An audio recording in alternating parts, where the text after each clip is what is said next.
안녕하세요. 오늘 무인기 인적 요인에 대해서 알아보겠습니다. 오늘 무인기 인적 요인 강의의 구성은 다음과 같습니다. 가장 먼저 인적 요인의 필요성에 대해서 간단히 살펴볼 예정입니다. 다음으로는 인적 요인은 어떤 것인지, 그 정의부터 목적, 그리고 세부적인 구성 등을 살펴볼 예정입니다. 마지막으로는 비행 안전에 영향을 미치는 인적 요인, 예를 들어 시각, 피로, 수면, 약물에 대해서 이야기하면서 오늘 무인기 인적 요인의 강의가 끝이 나게 됩니다. 지금부터 본격적으로 강의를 시작하도록 하겠습니다. 먼저 무인기와 관련된 논란들에 대해서 알아보도록 하겠습니다. 무인기와 관련된 논란은 크게 비행안전 문제 그리고 사생활 침해 이렇게 두 가지로 구성되어 있습니다. 첫 번째로 비행안전 문제부터 살펴보도록 하겠습니다. 비행안전 문제의 경우에는요, 그 중에 첫 번째로는 드론과 여객기 충돌 위험, 두 번째로는 고장으로 인한 추락 시 인명피해 우려, 세 번째로는 무인기를 이용한 테러 위험 등이 있습니다. 그 세부적인 예시를 한번 살펴보겠습니다. 2014년 7월에는 영국 히드로 공항에 드론이 침범한 사건이 있었습니다. 2014년 11월에는 일본 국제 마라톤을 촬영 중이던 드론이 추락해 부상자가 발생한 사건이 있었습니다.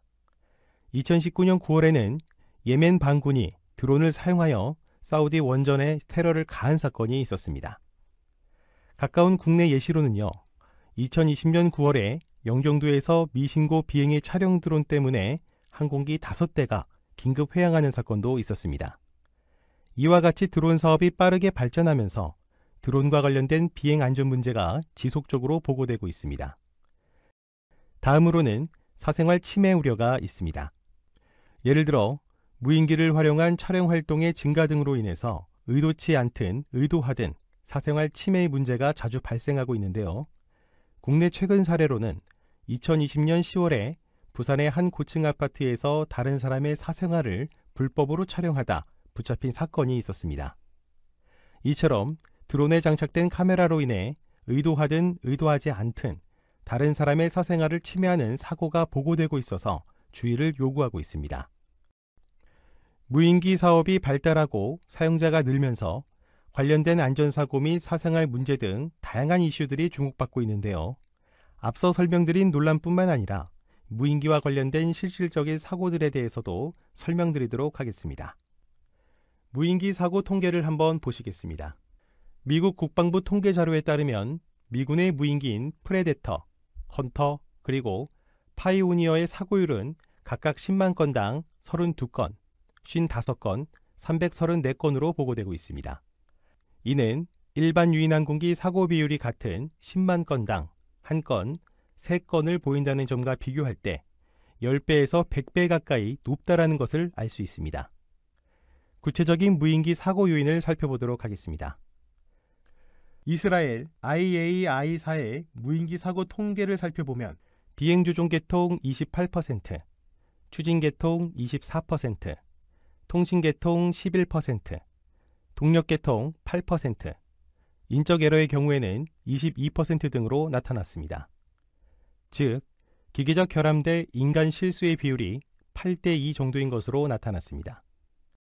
이는 기존 산업이 항공사, 항공교통관제, 그리고 도로교통 등이 인적 에러에 의한 사고율이 80%인 것과 비교할 때는 굉장히 상대적으로 낮은 수치인 것을 볼 수 있는데요.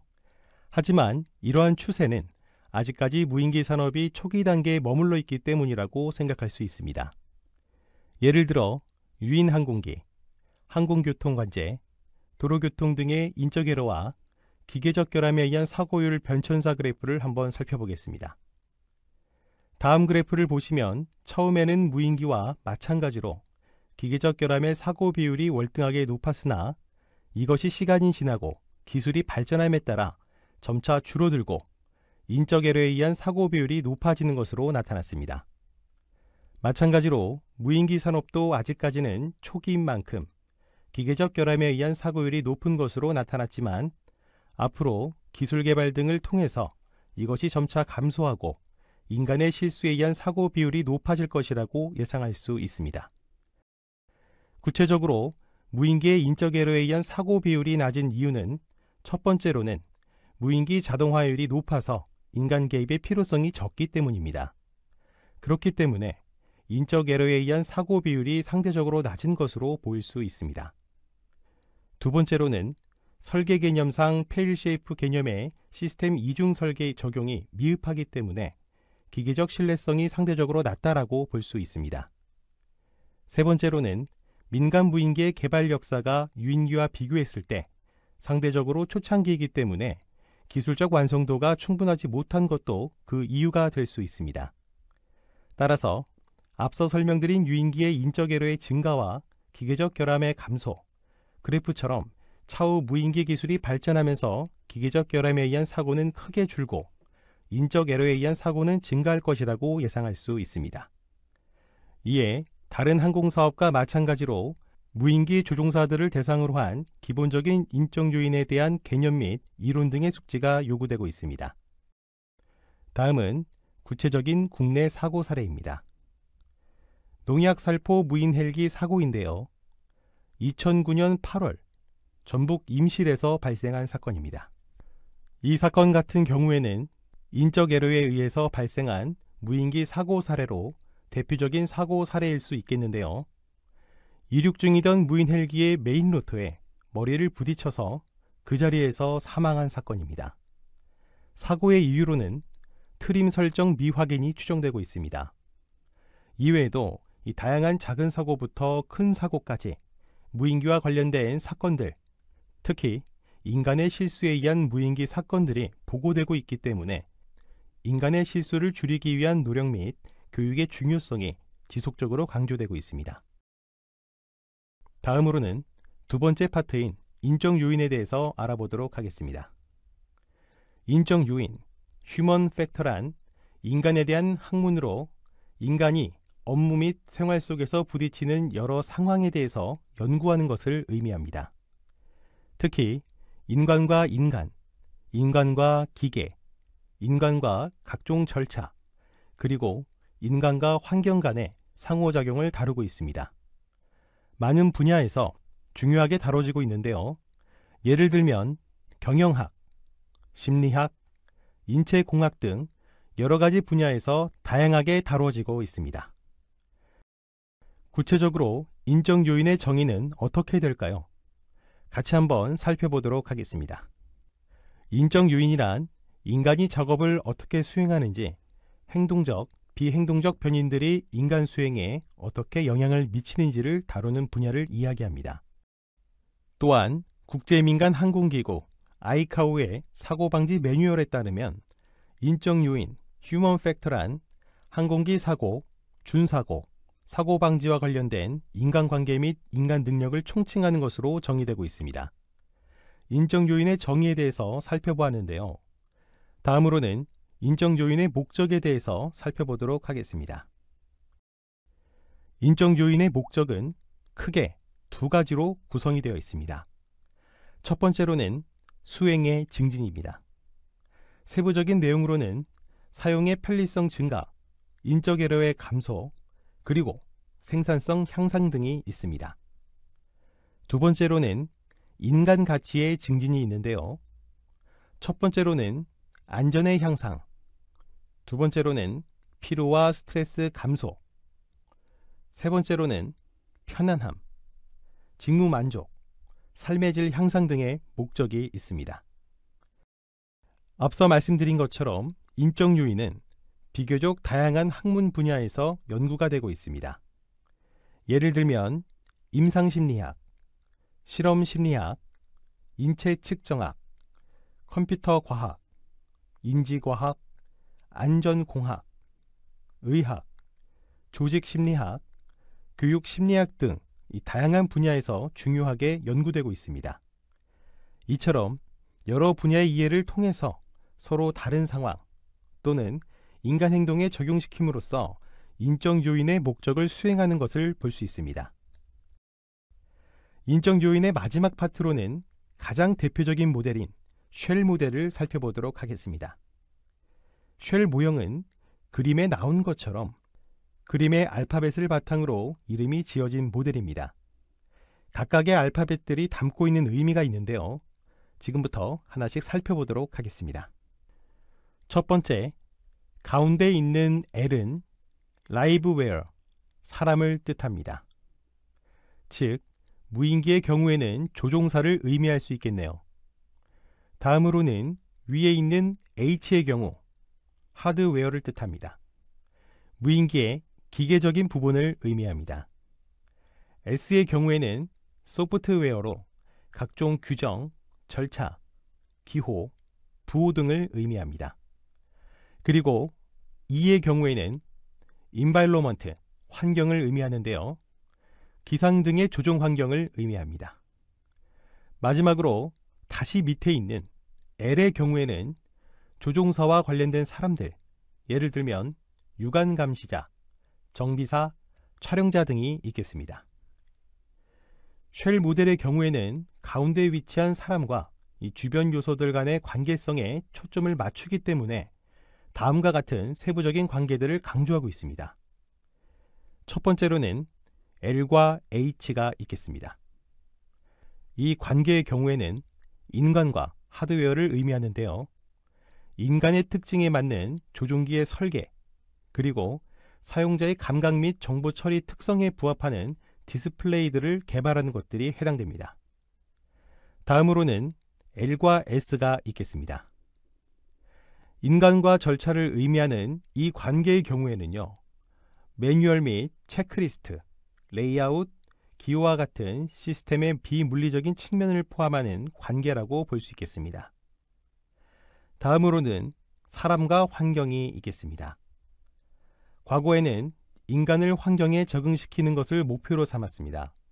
하지만 지금의 추세의 경우에는 사람의 요구사항에 맞게 환경을 조종하여 인간에게 맞는 환경을 조성하는 것을 목표로 연구가 진행되고 있습니다. 마지막으로는 사람과 사람, L과 L인데요. 즉 조종사와 관제사, 조종사와 유관 감시자 등 사람 간의 관계 작용을 의미합니다. 결론적으로 쉘 모델의 경우에는 인적 요인이 사람과 주변 요소들 간의 상호작용에 초점을 맞추는 학문이라고 말할 수 있겠습니다. 따라서 가장 먼저 사람의 인체적, 심리적, 생리적 특성을 이해하는 것이 인적 요인의 시작이라고 볼 수 있겠습니다. 마지막 파트에서는 비행 안전에 영향을 미치는 인적 요인에 대해서 알아보도록 하겠습니다. 다음으로는 비행 안전에 영향을 주는 인적 요인에 대해서 한번 살펴보도록 하겠습니다. 인적 요소는 크게 두 가지 분야로 나뉩니다. 첫 번째로는 신체적 파트에 중점을 맞춘 분야가 있고요. 두 번째로는 심리적 파트에 중점을 맞춘 분야가 있습니다. 인적 요인 연구 초기에는 신체적 파트를 중심으로 연구가 많이 이루어졌지만 최근에는 생리적 분야, 심리적 분야에도 많은 관심이 쏟아지고 활발하게 연구가 진행되고 있습니다. 본 강의에서는 무인기 조종사의 입장에서 겪을 수 있는 비행 안전에 영향을 미치는 신체적, 생리적, 심리적 인적 요인 몇 가지를 대표적으로 다루려고 합니다. 첫 번째로는 시각이 있을 수 있습니다. 유인 항공기가 직접 눈을 포함한 다양한 감각, 즉 오감을 통해서 비행 상태를 느끼며 비행하는 데 비해서 무인기는 영상장치 혹은 레이더 등 이 탐지 기기를 통해서 들어오는 정보를 파악하는 식으로 간접적으로 상황을 파악하면서 비행을 하게 됩니다. 따라서 전통적으로 무인기는 보고 피하기, see and avoid라는 용어가 아닌 탐지하고 피하기라는 detect and avoid 혹은 sense and avoid라는 용어를 쓰게 됩니다. 이는 무인기가 직접적인 상황 인식이 어려우며 또 신속한 개입이 어려워질 수 있다는 한계점을 잘 보여주는 용어라고 볼 수 있겠습니다. 이와 같이 무인기는 다른 감각을 사용할 수 없기 때문에 오로지 시각에 의존해서 판단하게 됩니다. 따라서 이 시각의 특징, 기본적인 특징에 대해서 올바르게 이해하는 것이 인적 에러, 즉 비행 안전에 영향을 미치는 장애물들을 이해하고 예방하는 데 중요한 요인이라고 볼 수 있겠습니다. 다음으로는 피로에 대해서 살펴볼 예정입니다. 피로는 인간이 실수를 하도록 만드는 매우 중요한 인적 요인입니다. 이는 인간이 필요할 경우 인지 능력, 의사 결정, 반응 속도, 협동, 속도, 체력 및 균형 등이 저하되거나 장애가 발생할 수 있기 때문입니다. 또한 피로는 이 단기 기억에도 부정적 영향을 미치며 주의가 산만해지기도 합니다. 그렇기 때문에 이 피로에 영향을 줄 수 있는 요인들과 피로를 관리할 수 있는 방법들에 대해서 인지하는 것이 안전한 비행을 위해 중요한 학습이라고 말할 수 있겠습니다. 세 번째로는 수면에 대해서 살펴볼 예정입니다. 수면 같은 경우에는 피로를 예방하기 위한 가장 좋은 해결책으로 제시되고 있는 것들입니다. 수면을 잘 관리하는 것은 안전한 비행을 위해서 중요한 과업이라고 볼 수 있겠는데요. 따라서 수면의 기본적인 특징을 이해하고 수면을 관리하는 방법에 대한 학습도 이 비행 안전을 위한 가장 중요한 학습 과제 중 하나라고 볼 수 있겠습니다. 마지막으로는 약물에 대해서 한번 살펴보도록 하겠습니다. 약물 복용도 비행 업무에 영향을 줄 수 있는데요.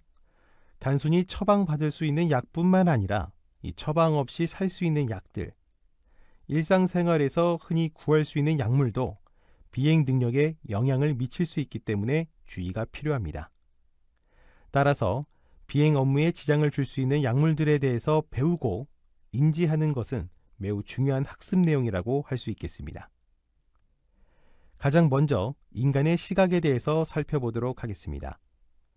인적 요인 분야에서는 인간이 받아들이는 감각, 지각, 기억 및 운동 체계에 대한 지식을 바탕으로 연구가 진행되고 있습니다. 특히 인간이 외부로부터 들어오는 정보를 받아들이고 그것을 해석하는 과정에서 시각은 가장 큰 관심을 받아오고 있습니다. 그 이유는 인체의 모든 감각 수용체 중에서 약 70% 가까이가 눈에 존재하기 때문입니다. 그렇기 때문에 대부분의 사람들에게 있어 시각은 없어서는 안 될 가장 중요한 감각이라고 할 수 있겠죠. 인간의 눈은 다음 그림과 같이 구성되어 있습니다. 그 중에서 몇 가지만 대표적으로 설명을 드리겠습니다. 앞쪽에 있는 수정체 같은 경우에는요, 이 초점을 맞추는 역할을 합니다. 여러분들이 요즘 스마트폰 카메라를 켜시고 이 가까운 물체를 촬영하기 위해서 화면을 터치하면 초점을 잡아주듯이 우리 눈은 자동적으로 뇌가 판단을 하여 가까운 물체와 멀리 있는 물체를 초점을 잡아주게 됩니다. 그 역할을 하는 것을 수정체라고 볼 수 있겠고요. 또한 빛을 받아들이는 양을 조절하는 역할을 하는 것을 홍채라고 합니다. 홍채 같은 경우에는 카메라를 자주 사용하시는 분들은 알 수 있으실 것 같은데요. 이 카메라에서 빛을 조절하기 위해서 예를 들어 이 밤에는 빛을 많이 받아들이기 위해서 조리개를 열고 낮에는 조리개를 조금 닫아서 빛을 줄여두듯이 홍채도 인간의 눈에서 똑같은 역할을 하고 있습니다. 인간의 시각은 다음과 같은 순으로 처리가 됩니다. 이 망막에 맺힌 이미지는 곧 시신경에 의해서 정보로 바뀌어서 뇌로 전달하게 됩니다. 인간의 시각은 물체의 거리감을 판단하고 입체적으로 볼 수 있고 또한 이 과정을 통해서 색을 감지할 수도 있게 됩니다. 먼저 인간이 두 눈을, 즉 양안을 가지고 있기 때문에 나타나는 특성인 입체시에 대해서 살펴보도록 하겠습니다. 평균적으로 인간의 양안은 거리가 약 6.5cm 정도인 것으로 알고 있습니다. 인간은 이 양안이 있기 때문에 인간은 물체의 거리감 및 입체감을 느낄 수 있게 됩니다. 다음 그림을 보시면요. 빨간색, 노란색, 파란색으로 그려진 상자를 볼 때 한쪽 눈씩 보게 되면 이 오른쪽으로 보게 되면 파란색 상자 부분이 메인으로 보이게 되고요. 왼쪽 눈으로 보이게 되면 빨간색 부분이 메인으로 보이게 됩니다. 하지만 우리는 두 눈을 통해서 보이기 때문에 두 눈으로 각기 본 영상이 뇌로 전달되면서 하나로 합쳐서 다음 그림과 같이 빨강, 파랑, 노랑이 균형적으로 잡힌 사각형의 입체적인 도형을 볼 수 있게 되는 겁니다. 다음으로는 거리감을 볼 때도 두 눈이 영향을 주는데요. 예를 들어 어떤 물체를 볼 때 그 거리감을 판단하기 위해서는 인간의 두 눈이 물체를 향해서 모이게 됩니다. 각각의 모인 각도를 계산해서 먼 곳에 있는 점인지 가까운 곳에 있는 것인지를 구분하게 됩니다. 인간은 두 눈을 가지고 있기에 입체감, 거리감 모두를 판단할 수 있는 능력을 가지게 된다라고 보시면 될 것 같습니다. 이렇게 입체시에 대해서도 살펴봤는데요. 그것을 조금 더 적용해서 주시안에 대해서 알아보도록 하겠습니다. 주시안의 경우에는 비교적 생소할 수 있는 개념이라고 생각합니다. 자, 이렇게 생각하시면 쉬울 것 같습니다.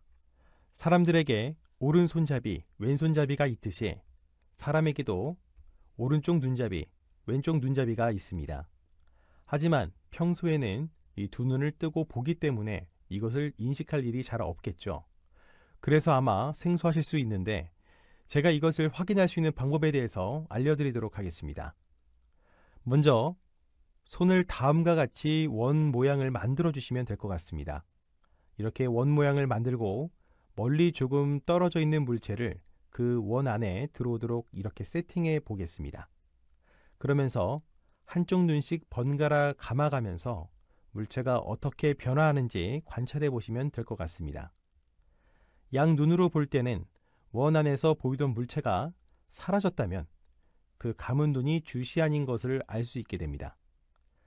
조금 더 쉽게 설명을 드리면 저희 경우에는 오른쪽 눈이 주시안인데요.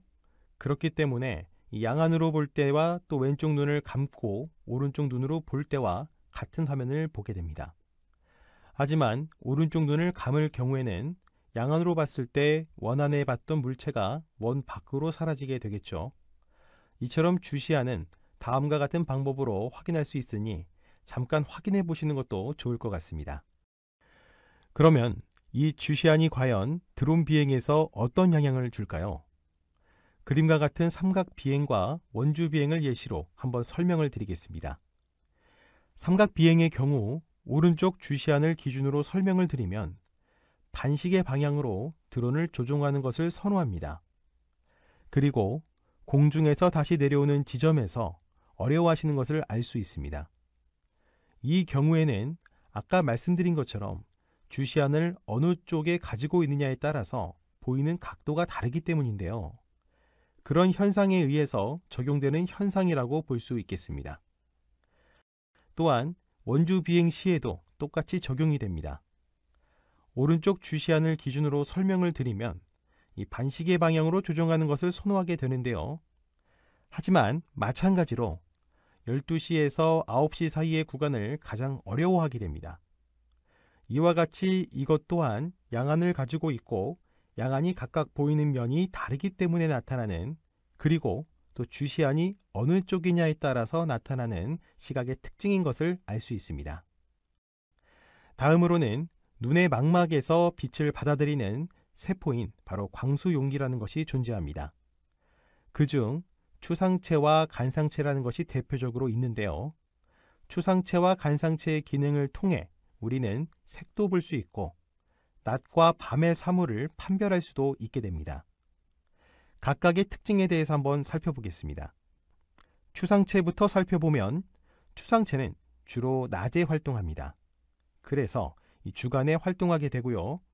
주간에 여러분들이 밖을 나가보시면 아시겠지만 이 빨간색, 노란색, 파란색을 포함해서 다양한 색들을 컬러로 볼 수 있게 됩니다. 이처럼 추상체는 컬러를 담당하는 세포라고 볼 수 있겠습니다. 또한 개수는 약 700만 개가 존재하는 것으로 알 수 있고요. 해상도는 매우 높습니다. 그렇기 때문에 우리는 낮에 밖에서 어떤 것을 보게 되면 매우 높은 화질의 화면들을 볼 수 있게 되는 것이죠. 또한 망막의 분포에 있어서 추상체 같은 경우에는 주로 중심부에 위치하게 됩니다. 반대로 이 간상체의 경우에는 주로 야간, 밤에 활동하게 됩니다. 밤에 나가보시면 주로 하얀색, 검은색, 회색 등 이 흑백의 시야를 보게 되는데요. 이것을 우리는 색채시를 상실한다라고 합니다. 그 이유는 밤에는 추상체가 꺼지고 간상체만 활동하기 때문인데요. 이와 같이 이 간상체는 주로 흑백을 보는 특성을 갖고 있습니다. 개수는 추상체와 비교했을 때 매우 많다라고 볼 수 있겠습니다. 보시면 1억 3천만 개로 매우 많은 숫자를 보여주고 있고요. 해상도의 경우에는 낮습니다. 밤늦게 나가면 혹은 야간 운전할 때 잘 보이지 않고 또 긴장하게 되는 이유는 화면의 해상도가 매우 낮기 때문입니다. 또한 망막의 분포는 추상체와는 다르게 중심부가 아닌 주변부에 있는 것을 알 수 있습니다. 이와 관련해서 야간시 암점이라고 하는 현상이 생기게 됩니다. 이는 방금 설명드린 것처럼 망막의 중심부에는 간상체가 적게 존재하기 때문에 나타나는 현상입니다. 이러한 상황에서 물체를 똑바로 보기 위해서는 주변시법을 사용하여야 더 잘 볼 수 있게 됩니다. 즉, 약 7도에서 15도 정도 흘겨봄으로써 간상체를 사용하도록 하는 것입니다. 예를 들어 야간 운전을 할 때 오히려 잘 안 보인다는 이유로 똑바로 쳐다보게 되는데요. 이런 경우에는 시야가 위로 더 중심부에 맺히기 때문에 꺼져 있는 추상체에 조금 더 많이 맺히게 됩니다. 이런 경우에는 야간시 암점을 조금 더 경험할 수 있게 됩니다. 방금 설명드린 것처럼 주변시법을 활용해 흘겨보는 식으로 봄으로써 각도를 조절해서 켜져 있는 간상체에게 볼 수 있도록 해주는 방법이라고 할 수 있겠습니다. 그러나 주변시법도 시선을 움직이지 않고 한 곳에 몇 초간 고정하고 있으면 이 상이 사라지기 때문에 야간에 물체를 조금 더 잘 보기 위해서는 안구를 조금씩 지속적으로 움직여주는 것이 매우 중요합니다. 시각에 있어서 이 마지막으로 다룰 현상은 프르킨의 현상이라는 것입니다. 이 프르킨의 현상이란 것은 추상체와 간상체가 서로 민감하게 반응하는 색이 다르기 때문에 나타나는 현상이라고 말하고 있고요. 발견한 사람이 프르키네라는 사람이기 때문에 이 현상을 프르킨의 현상이라고 말하고 있습니다. 간단하게 말씀드리면 낮에는 빨간 계통 색깔이, 밤에는 파란 계통 색깔이 조금 더 잘 보이게 됩니다. 옆에 나와 있는 그래프를 보시면요. 이 간상체 쪽은 검은색, 보라색, 파란색 계열의 민감한 세포인 것을 알 수 있고요. 추상체는 적색, 주황색, 노란색 계통이 민감한 색깔인 것을 알 수 있습니다. 보통 여러분들께서 소유하고 계신 무인기의 조명을 보시면 앞뒤 조명이 보통 파란색과 빨간색 조합으로 구성되어 있는 것이 제일 많이 관찰하실 수 있는데요. 이는 낮과 밤 모든 시간대에 가장 잘 보이기 위한 색깔을 선정한 것이라고 볼 수 있겠습니다. 지금까지 시각에 대해서 살펴봤습니다. 다음으로는 피로에 대해서 살펴보도록 하겠습니다. 앞서 이야기한 것처럼 피로는 인간이 실수를 하도록 이끄는 매우 중요한 선행 요인입니다. 그렇기 때문에 이 항공 분야에서는 조종사, 관제사, 정비사 등 다양한 영역에서 피로 관리에 대해서 중요하게 다루고 있습니다. 예를 들어 국제민간 항공기구의 경우 아이카오라고 하죠. 안엑스 11 개정판 14판에서 이 항공교통 관제사 피로위험관리 내용 추가를 하였으며 피로관리 규정 및 요구사항을 구체적으로 명시했습니다. 또한 최약국 대상으로 피로관리 시스템 적용 대상을 기존 조종사에서 관제사로 확대 실시할 것을 강력하게 권고하고 있습니다. 이처럼 피로관리의 중요성이 대두되면서 국제 기준이 강화되고 있는 것을 알 수 있습니다. 피로할 경우에 사람은 안색이 창백해지거나 시야가 어두워지고 경우에 따라서는 안면이 굳어져 무표정한 상태가 되기도 합니다. 또한 원기가 없어져서 주위에서 말을 시켜도 대답하기 싫어지거나 동작이 서툴고 또 동작의 자각이 느려질 수 있습니다. 긴장이 풀리고 주의력이 산만해져 정신적 집중이 잘 되지 않고 무기력증을 겪기도 합니다. 이처럼 피로할 때는 인간의 능력이 저하되는 것을 알 수 있습니다. 그렇다면 피로란 무엇일까? 이 질문에 대해서 고민해 보도록 하겠습니다. 국제민간 항공기구 아이카오에 따르면 피로란 수면 부족, 긴 시간 동안의 각성 상태, 일주기 리듬 변동 또는 이 업무 과부하 등의 결과로 발생하는 정신적 혹은 신체적 수행 능력이 저하된 생리적 상태를 의미합니다. 즉, 육체적 피로뿐만 아니라 이 정신적으로 저하된 상태로 피로라고 정의하고 있습니다. 즉, 육체적 피로뿐만 아니라 정신적으로 저하된 상태도 피로라고 정의하고 있습니다. 피로는 일반적으로 두 가지로 구분이 되는데요. 첫 번째로는 급성 피로가 있고요. 두 번째로는 만성 피로가 있습니다. 이 급성 피로의 경우 심각도는 크지 않습니다. 정상적인 범주라고 볼 수 있겠고요. 발생은 매우 급격하게 나타납니다. 하지만 다행인 것은 지속 기간이 짧습니다. 그렇기 때문에 일상생활에 미치는 삶의 질에 거의 영향이 없다라고 봐도 무방할 것 같습니다. 회복의 경우에는 휴식을 잠깐 취해주거나 잘 먹고 운동 및 스트레스 관리 등을 통해서 회복할 수 있습니다. 하지만 만성 피로의 경우에는 다른 양상을 보이게 되는데요. 심각도의 경우는 비정상적이며 과도한 것으로 나타났습니다. 서서히 발생하기 때문에 본인이 스스로 만성 피로가 되는 것을 자각하지 못하는 경우가 많습니다. 지속 시간은 매우 길기 때문에 일반적인 휴식으로는 잘 회복되지 않습니다. 그렇기 때문에 일상생활 및 삶의 질에 미치는 영향이 매우 큰 것을 알 수 있습니다. 다음으로 피로를 유발하는 요인에 대해서 살펴보도록 하겠습니다. 첫 번째로는 업무에 관련된 요인, 두 번째로는 업무 외 요인에 대해서 살펴보도록 하겠습니다. 업무 관련 요인으로는 첫 번째로 업무량, 일이 많으면 피곤할 수 있겠죠.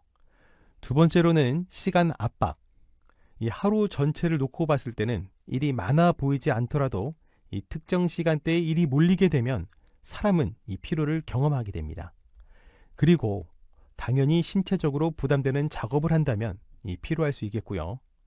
실수에 대한 부담감도 피로로 적용될 수 있습니다. 예를 들면 초보 운전의 경우 운전을 할 때마다 이 피로를 느낄 수 있습니다. 또한 신입사원의 경우 잘 보여야 한다는 이 긴장감과 실수에 대한 부담감 때문에 많은 일을 하지 않았음에도 불구하고 피로감을 느낄 수 있습니다. 당연하게도 이 장시간 근무를 할 때도 피로할 수 있고요. 교대 근무에서 나이트, 밤에 근무를 하게 되는 경우에도 피로하게 됩니다. 또한 부적절한 휴식 등을 취하게 되면 피로하게 될 수 있다는 것을 알 수 있습니다. 다음으로는 업무의 요인을 살펴보도록 하겠습니다. 업무의 요인 중에서 가장 크게 보는 것은 첫 번째로는 연령, 두 번째로는 건강 상태입니다. 나이가 많아질수록 피로를 더 자연스럽게 느끼게 됩니다. 더 경험하게 되고 건강 상태가 안 좋을수록 피로를 더 경험하게 됩니다. 따라서 20대, 30대처럼 젊더라도 이 건강 상태가 안 좋을 때는 피로를 쉽게 느낄 수 있다는 것을 알 수 있습니다. 또한 낮은 수면의 질, 수면 부족 등도 피로에 미치는 중요한 요인입니다. 그리고 휴식 시간이 부족하다든가 장거리 출퇴근이 업무 외적인 요인으로서 이 피로에 영향을 미치는 요인으로 볼 수 있습니다. 특히 이 다음으로는 수면에 대해서 알아볼 것인데요. 그 이유는 피로를 예방 및 회복하기 위해서는 충분한 양과 질의 수면이 필수적이기 때문입니다. 세 번째로는 수면에 대해서 알아보도록 하겠습니다. 수면의 경우에는 생체 리듬 유지와 또 피로 회복의 필수 요소입니다.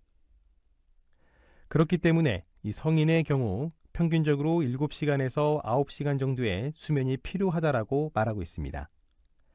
또한 규칙적인 수면 습관은 정상적인 뇌 기능을 위해 매우 중요하다고 밝혀져 있습니다.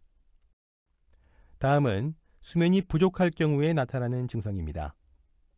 수면이 부족할 경우 시각, 지각 능력이 떨어지고 단기 기억 능력이 쇠퇴합니다.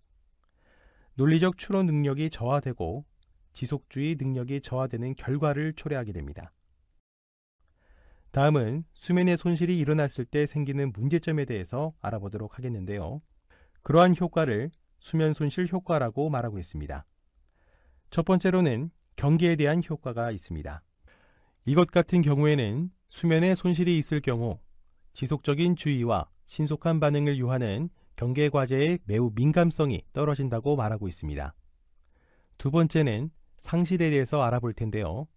상실이라는 것은 순간적이고 간헐적으로 나타나는 완전한 주의의 상실과 외부 자극에 대한 반응 실패를 의미합니다. 이는 미세 수면, 마이크로 슬립의 현상과 비슷합니다. 마이크로 슬립의 수면은 2초에서 3초 정도의 짧은 시간 동안 이루어지는 잠으로 뇌파 기록으로는 확인할 수 있지만 사람들은 대개 느끼지 못하는 수면이라고 볼 수 있겠습니다. 예를 들면 필요할 경우에 어떤 사람이 살짝 졸았지만 주변에서 졸았는데 라고 말할 수 있겠지만 본인은 졸지 않았다고 말하는 경우 미세수면을 겪었다고 말할 수 있습니다. 미세수면 혹은 주의 상실은 이 비행에서 중대한 결과를 초래할 수 있습니다. 세 번째로는 인지적 처리 지연에 대해서 알아보도록 하겠습니다. 수면 손실이 일어날 경우에는 인지적 처리 지연 현상이 일어날 수 있는데요. 주로 정확성보다는 속도에 영향을 미칩니다. 그렇기 때문에 빠른 반응을 요하는 과제, 인지적 과제 처리 과정에서 느려질 수 있다는 것을 말하고 있습니다. 네 번째의 경우에는 과제 지속 시간에 대한 민감도를 말할 수 있겠습니다. 수면이 부족할 경우 과업 수행이 길어질수록 이 눈에 띄는 수행 저하 효과가 나타난다라고 연구 결과가 있습니다. 이처럼 이 수면이 손실될 경우에는 많은 문제점들이 발생할 수 있고 수행 능력이 떨어질 수 있기 때문에 수면 부족은 비행 안전에 위협을 줄 수 있는 매우 심각한 문제점이라고 볼 수 있겠습니다. 그렇다면 우리가 매일 경험하는 수면은 어떻게 구성이 되어 있을까요? 자, 한번 살펴보도록 하겠습니다. 수면은 크게 렘 수면과 비렘 수면으로 구분되며 다시 비렘 수면은 총 3단계로 구분이 됩니다. 1단계, 2단계, 그리고 3단계를 걸쳐서 진행이 되고요. 다음으로 렘 수면을 거치는 한 사이클을 이 수면의 한 사이클이라고 합니다. 평균적으로 1시간 30분 정도가 수면의 한 사이클이라고 이야기합니다.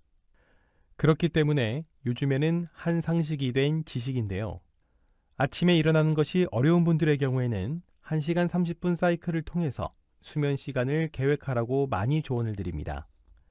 예를 들면 6시간, 7시간 30분, 9시간 이런 식으로 수면을 계획하시는 것이 아침에 일어나는 것을 훨씬 수월하게 해주는 수면 계획법이라고 할 수 있겠습니다. 다시 비렘 수면으로 넘어가서 설명을 이어가도록 하겠습니다. 조금 전 설명드렸다시피 비렘 수면의 경우 이 뇌파에 따라서 1단계에서 3단계로 구분이 됩니다. 1, 2단계의 얕은 수면을 거쳐서 깊은 수면 단계인 3단계 수면으로 진행이 되는데요. 1, 2단계의 경우에는 얕은 수면이며 전체 수면의 약 55%를 차지합니다. 그리고 3단계 수면으로 이어지게 되는데 이 단계를 저희는 숙면이라고도 부르고요. 조금 더 전문적으로는 서파 수면, 슬로우 웨이브 슬립이라고도 부릅니다. 그 이유는 3단계 수면에서는 뇌의 뉴런이 거대하고 느린 전기파를 이렇게 생성하기 때문에 이것을 따서 서파 수면, 느린 파동의 수면이라고 해서 서파 수면이라고 합니다. 3단계 수면의 특징으로는 외부에서 오는 정보 처리를 완전히 멈추게 됩니다. 그렇기 때문에 옆에서 흔들어도 잘 모를 수 있고요. 소리가 나도 잘 못 일어날 수 있습니다. 주변에서 보시면 어부가도 모른다고 하죠. 그만큼 잘 주무시는 분들의 경우에는 3단계 수면을 매우 잘 주무시는 분들인 것으로 알 수 있습니다. 또한 3단계 수면엔 기업 병합이 일어나기 때문에 학습에 있어서 매우 중요합니다. 요즘은 스마트워치 등을 통해서 수면 등을 체크하는 일반인들이 많이 늘어나고 있는데요. 거기서 나오는 수면의 질의 경우에는 자주 뒤척이는 횟수도 재고 수면의 양도 재지만 3단계 수면이 어느 정도인가 재는 것도 많습니다. 그렇기 때문에 3단계 수면을 얼마나 잤느냐가 수면의 질에 바로 직접적으로 연결된다라고 이해하시면 될 것 같습니다. 다음으로는 렘 수면에 대해서 설명드리겠습니다. 렘 수면의 경우에는 자고 있을 때 눈이 빠르게 움직이는 수면을 이야기합니다. 그렇기 때문에 Rapid Eye Movement라고 해서 줄여서 렘 수면이라고 이야기하고 있고요. 한국말로는 급속 안구 운동 수면이라고 말하고 있습니다. 이 렘 수면의 가장 큰 특징은 조금 전에도 말씀드린 것처럼 빠른 눈동자 움직임이 가장 큰 특징입니다. 뇌파는 3단계 수면과는 다르게 이 각성 상태와 유사합니다. 그리고 심장 박동 및 호흡이 불규칙적으로 운영이 되고 있고요. 이 단계에서 주로 꿈을 꾸게 됩니다. 그렇기 때문에 이 렘 수면에서 자다가 일어나게 되면요. 주로 직전에 꿨던 꿈을 자주 기억하게 됩니다. 렘 수면의 경우에는 전체 수면의 25% 정도 구성이 되어 있고요. 주무시기 전에 음주를 할 경우에는 렘 수면이 많이 억제되는 것으로 나타났습니다. 지금까지 수면이 미치는 효과 그리고 수면의 특징에 대해서 살펴봤는데요. 안전한 비행을 위해서는 충분한 양의 수면과 함께 수면의 질이 필요함을 같이 살펴보았습니다. 그렇다면 어떻게 해야 질 좋은 수면을 취할 수 있을까요? 간단하게 5가지 방안을 추천해 드리도록 하겠습니다. 가장 먼저 일정한 시간에 잠자리에 들고 일정한 시간에 일어날 것을 권고드립니다. 이것을 규칙적인 수면 습관이라고 말하죠. 이렇게 일정한 수면 습관의 경우에는 뇌의 수면 중추 안정에 기여합니다. 그렇기 때문에 이 깊은 잠을 잘 잘 수 있도록 도움을 주게 됩니다. 두 번째로는 카페인 및 음주가 있겠습니다. 늦은 오후의 카페인 섭취는 지양해야겠습니다. 아침의 커피는 어느 정도의 활력과 에너지를 주지만 이 늦은 오후의 카페인 섭취는 오히려 밤에 잠을 방해하는 요소가 됩니다. 또한 잦은 알코올 섭취는 수면을 방해합니다. 세 번째로는 디지털 디톡스가 있습니다. 요즘에는 스마트폰이 잘 보급되면서 이 잠들기 전에 스마트폰을 통해서 유튜브, 넷플릭스 등 이 다양한 매체들을 보면서 잠에 들게 됩니다. 그런 것들이 수면에 매우 안 좋은 영향을 줍니다. 전자기기의 빛이 생체 리듬에 부정적인 영향을 주기 때문인데요. 특히 그 중에서 멜라토닌 분비 억제에 영향을 주는 것으로 나타났습니다. 다음으로는 충분한 양의 햇빛을 예시로 들 수 있겠습니다. 햇빛의 경우에는 멜라토닌 분비를 촉진하는 것으로 나타나는데요. 그렇기 때문에 낮 시간대의 산책 등을 통해서 충분한 양의 햇빛을 쬐는 것을 추천드리고 그렇지 못할 경우에는 비타민 D가 들어있는 영양제를 섭취하는 것도 충분히 도움이 될 수 있습니다. 또한 이렇게 충분한 양의 햇빛을 쬐는 것은 수면뿐만 아니라 우울증에도 좋은 효과를 나타내는 것으로 나타났습니다. 마지막으로는 적당한 양의 운동이 있는데요. 하지만 이 야간 운동은 수면에 도움이 되지 않습니다. 오히려 운동 중에는 혈압과 맥박이 올라가고 잠을 깨우는 각성 호르몬인 코르티솔이 증가하기 때문인데요. 그렇기 때문에 운동을 하더라도 이 야간을 피하고 주간에 일정량의 운동을 해주는 것이 이 수면에 있어서 큰 도움이 되는 것을 알 수 있습니다. 마지막으로 비행 안전에 영향을 미치는 인적 요인으로는 약물이 있습니다. 일반적으로 병원에서 쉽게 처방받을 수 있거나 혹은 처방 없이 약국에서 구입할 수 있는 약물일지라도 주의가 요구됩니다. 약물 복용은 비행 업무에 영향을 줄 수 있는데 진정제, 신경안정제, 일부 진통제, 기침 억제제 이외에도 항히스타민, 혈압 강화제, 근육 이완제, 지사제, 멀미 방지약 등은 판단력을 흐리게 하고 각성 상태를 저하하게 합니다. 또한 신체 조정 능력을 감소시키고 시각 이상을 초래하기도 하며 기억력 및 계산 능력을 저해하기도 합니다. 따라서 이 복용하는 약의 부작용 범위에 대해서 충분히 인지하는 것이 중요합니다.